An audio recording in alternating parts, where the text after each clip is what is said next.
Typically, when you have cash issues, you could turn to financiers to fund it, or you could turn to your owners to fund it. Yes, but these were options not available, at least according to Mr. Young.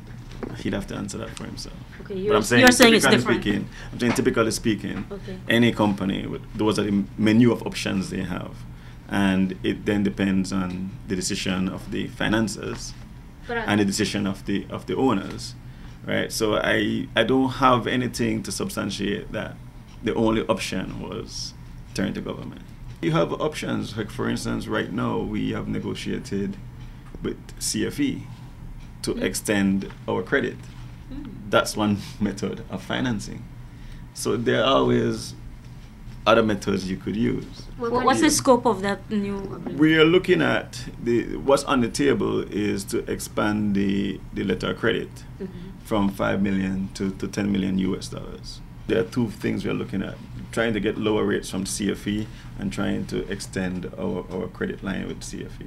Okay, acquiring lower rates from CFE, will that translate into lower rates for your customers, the Belizeans? I'm not certain on that as yet. The reality is that what we also inherited is that our cost of power is higher than we projected. So the first attempt is to bring it within the projection. Review of rates takes place at the end of the calendar year, unless something, fiscal year, but it's the same calendar year, unless something dramatic happens during the year that you could make a case to PUC why you need to have a review of rates. In between that, other than that, you have the standard annual review of rates. If you recall, there was a injunction on the PUC that limits them or prohibits them from conducting a rate review.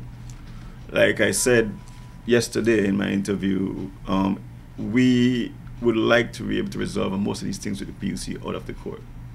And one of the things I would definitely want to resolve as quick as possible with the PUC is something that would allow and justify for us to lift the injunction.